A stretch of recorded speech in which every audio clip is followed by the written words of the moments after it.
അപ്പോൾ IPL-ൽ തുടർച്ചയായ രണ്ടാം കിരീട നേട്ടം സ്വന്തമാക്കി ചരിത്രത്തിനൊപ്പം എത്തിയിരിക്കുകയാണ് റോയൽ ചലഞ്ചേഴ്സ് ബാംഗ്ലൂർ. ഇന്നലെ നടന്ന ആവേശകരമായ മത്സരത്തിലാണ് വിരാട് കോഹ്ലിയുടെ തോളിലേറി റോയൽ ചലഞ്ചേഴ്സ് ബാംഗ്ലൂർ കിരീട നേട്ടം സ്വന്തമാക്കിയത്. ഗുജറാത്ത് ടൈറ്റൻസിന്റെ 5 വിക്കറ്റിന് തകർത്തു. അങ്ങനെ ശുഭ്മാൻ ഗില്ലിന്റെ വലിയ പ്രതീക്ഷ അസ്തമിക്കുകയാണ് ഉണ്ടായത്. വിരാട് കോഹ്ലി തന്നെയാണ് സ്വാഭാവിക മാൻ ഓഫ് ദി മാച്ച് അവാർഡ് സ്വന്തമാക്കിയ ആൾ. വൈഭവ് സൂര്യവംശിക്ക് 4 പുരസ്കാരങ്ങളാണ്. അതിൽ പ്രധാനപ്പെട്ട ഒന്ന് ഓറഞ്ച് ക്യാപ്പാണ്. 10 മത്സരങ്ങളിൽ നിന്ന് 700-ലധികം റൺസ് അടിച്ചുകൂട്ടിയാണ് വൈഭവ് ഓറഞ്ച് ക്യാപ്പ് സ്വന്തമാക്കിയത്. അതുമാത്രമല്ല, ഏറ്റവും കൂടുതൽ സിക്സറുകൾ അടിക്കുന്ന താരം, ഏറ്റവും കൂടുതൽ വളരെ കുറഞ്ഞ പന്തിൽ 1000 റൺസ് തേക്കുന്ന താരം. അങ്ങനെ ഈ IPL-ലെ വണ്ടർ ബോയിയായി അക്ഷരാർത്ഥത്തിൽ വൈഭവ് മാറി എന്നത് പ്രധാനമാണ്. മറ്റൊന്ന്, ഒരുപക്ഷേ ഈ IPL കളിച്ച ഏറ്റവും പ്രായം കൂടിയ താരമായ വിരാട് കോഹ്ലിയാണ് man of the match final മത്സരത്തിൽ എന്നതുകൂടി നമ്മൾ ചേർത്ത് വെക്കണം. അങ്ങനെ 2 തലമുറകളുടെ ഒരു വലിയ ഉയർച്ച കൂടി നമ്മൾ ഈ IPL കിരീടത്തിൽ കണ്ടു എന്നുള്ളതാണ് ഏറ്റവും പ്രധാനപ്പെട്ട ഒന്ന്. ഹരികൃഷ്ണൻ ഏറ്റവും പുതിയ വിവരങ്ങളുമായി ചേരും. ഹരി, അക്ഷരാർത്ഥത്തിൽ കോഹ്ലിയുടെ താണ്ഡവം എന്ന് വിശേഷിപ്പിക്കാം. കാരണം കോഹ്ലിക്ക് മുന്നിലൊന്നും ഒരു വലിയ സ്കോർ ആയിരുന്നില്ല. നമ്മൾ ഈ ആദ്യം ഗുജറാത്തിൻ്റെ ബാറ്റിംഗ് കണ്ട് അവരുടെ ഒരു തകർച്ച കണ്ടപ്പോൾ തന്നെ മനസ്സിലായി അവിടെ ആകെ പെർഫോം ചെയ്തത് കേവലം ഒരു ബാറ്റർക്ക് മാത്രമാണ് സംഭവിച്ചത്. അവരുടെ പ്രധാനപ്പെട്ട താരങ്ങളൊക്കെ പെട്ടെന്ന് പവലിയനിലേക്ക് മടങ്ങുന്ന കാഴ്ചയൊക്കെ നമ്മൾ കണ്ടതാണ്. അപ്പോൾ തന്നെ ഏതാണ്ട് ജാതകം കുറിച്ചിരുന്നു അല്ലേ IPL കിരീടത്തിൻ്റെ? ടോസ് ബാംഗ്ലൂർ നേടിയപ്പോൾ തന്നെ ഏകദേശം ഒരു 40% ജാതകം കുറിച്ചതാണ്. കാരണം അഹമ്മദാബാദ് പിച്ചിൽ ടോസ് നേടി ബൗളിംഗ് തിരഞ്ഞെടുക്കുകയാണെങ്കിൽ 40% വിജയം കൈവെള്ളിയിൽ ഇരിക്കും എന്ന് തന്നെയായിരുന്നു കണക്കുകൂട്ടൽ. അത് തന്നെയാണ് സംഭവിച്ചത്. ഗുജറാത്തിന് ടോസ് പിഴച്ചതോടുകൂടി തന്നെ അവർ ടീം ഒട്ടാകെ തന്നെ പിഴയ്ക്കുന്ന അവസ്ഥയിലേക്ക് പോയി. ശുഭ്മാൻ ഗില്ലും സായ് സുദർശനും വേണ്ട രീതിയിൽ പ്രകടനം നടത്താൻ കഴിഞ്ഞില്ല. അവർ പവർ പ്ലേയിൽ തന്നെ പുറത്തുപോയി. വാഷിംഗ്ടൺ സുന്ദർ മാത്രമാണ് 50 റൺ നേടിയത്. അതും 37 പന്തുകൾ എടുത്തു. അങ്ങനെ വളരെ സ്ലോ പിച്ചായിരിക്കും എന്ന് കരുതി, ബോളൊന്നും ബാറ്റിലേക്ക് വരുന്നില്ല എന്ന് കരുതി ഗുജറാത്ത് ടൈറ്റൻസ് 155-ന് അവസാനിക്കുകയായിരുന്നു. പക്ഷേ മറുപടി ബാറ്റിങ്ങിന് ഇറങ്ങിയ ബാംഗ്ലൂർ ഈ പിച്ചിന് ഒരു കുഴപ്പമില്ല എന്നുള്ള രീതിയിലാണ് അവരെ കളിച്ചത്. സ്വാഭാവികമായിട്ടും കണ്ടീഷൻസിന് ആനുകൂല്യവും ബാംഗ്ലൂരിനുണ്ടായിരുന്നു. അത് മുതലാക്കുകയും ചെയ്തു. തുടക്കം തൊട്ട് ഒടുക്കം വരെ മുൻ ക്യാപ്റ്റനായ വിരാട് കോഹ്ലി ഉണ്ടായിരുന്നു. 75 റൺസ്. അദ്ദേഹത്തിൻ്റെ IPL-ലെ തന്നെ ഏറ്റവും ഫാസ്റ്റസ്റ്റ് ഹാഫ് സെഞ്ചുറിയും കൂടി കുറിച്ചത് ഈ ഫൈനൽ മത്സരത്തിലാണ്, IPL കരിയറിൽ തന്നെ. അപ്പോൾ അതും സംഭവിക്കുകയും ചെയ്തു.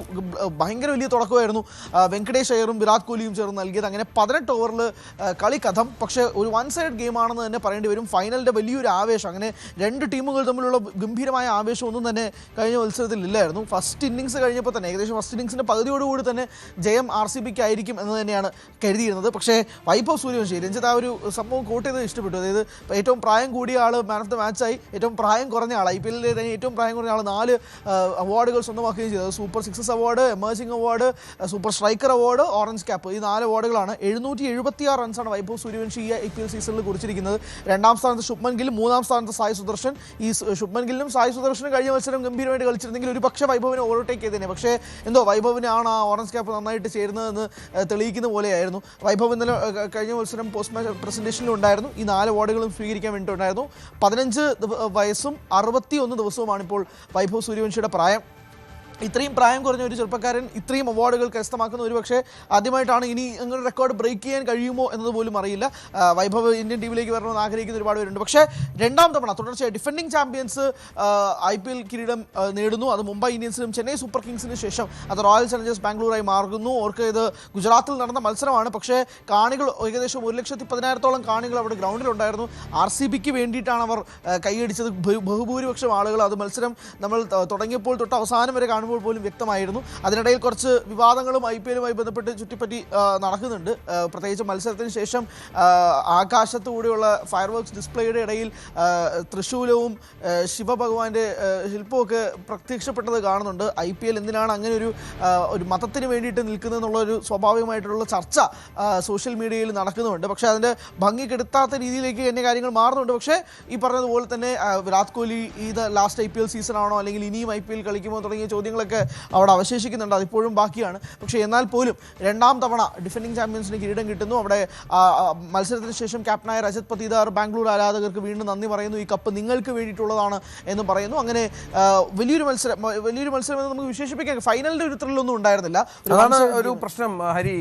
ഇത്രയും ദിവസത്തെ നമുക്ക് എലിമിനേറ്റർ ആയാലും മറ്റ് സെമി ഫൈനൽ മത്സരങ്ങളൊക്കെ ആയാലും വലിയ ആവേശമായിരുന്നു, ആവേശ കാഴ്ചകൾ കണ്ടു. പക്ഷേ ഒരു തണുത്ത മത്സരം എന്ന് വേണമെങ്കിൽ വിശേഷിപ്പിക്കാം. ഒപ്പം കഴിഞ്ഞ തവണ നമുക്കറിയാം ഈ വിജയാഘോഷത്തിന് ശേഷം ബാംഗ്ലൂരിലുമായി ബന്ധപ്പെട്ട് നടന്ന അനിഷ്ട സംഭവങ്ങളൊക്കെ വലിയ ആവേശത്തിലാണ് ബംഗളൂരു ആരാധകർ 2ാം കിരീടമൊക്കെ നേടിയപ്പോൾ ഇനിയും ജാഗ്രതയോടുകൂടി കാര്യങ്ങൾ മുന്നോട്ട് പോവുക എന്നുള്ളതും RCBക്ക് മുന്നിൽ വലിയ ചലഞ്ചാണ്.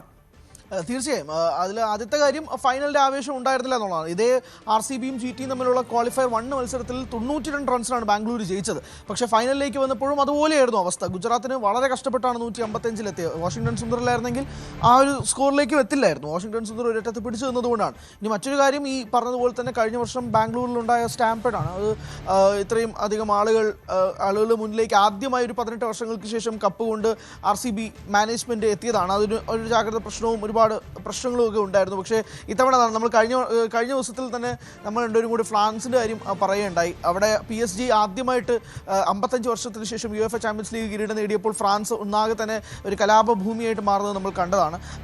അതേപോലെ തന്നെ നമ്മൾ പറഞ്ഞിരുന്നത്, അതേപോലെ PSG ഡിഫെൻഡിങ് ചാമ്പ്യൻസായി വീണ്ടും കിരീടം സ്വന്തമാക്കി. അതുപോലെ തന്നെ IPL കിരീടം ഡിഫെൻഡിങ് ചാമ്പ്യൻസായ RCB സ്വന്തമാക്കുന്നു. പക്ഷേ ഇത്തവണ വളരെ ജാഗ്രതയോടെ, വളരെ കരുതലോടുകൂടി തന്നെയായിരിക്കും RCB മാനേജ്മെൻറ്റ് നീക്കം എന്ന കാര്യത്തിൽ ഒരു തർക്കമില്ല. കാരണം അവർ പഠിച്ച പാഠമുണ്ട്.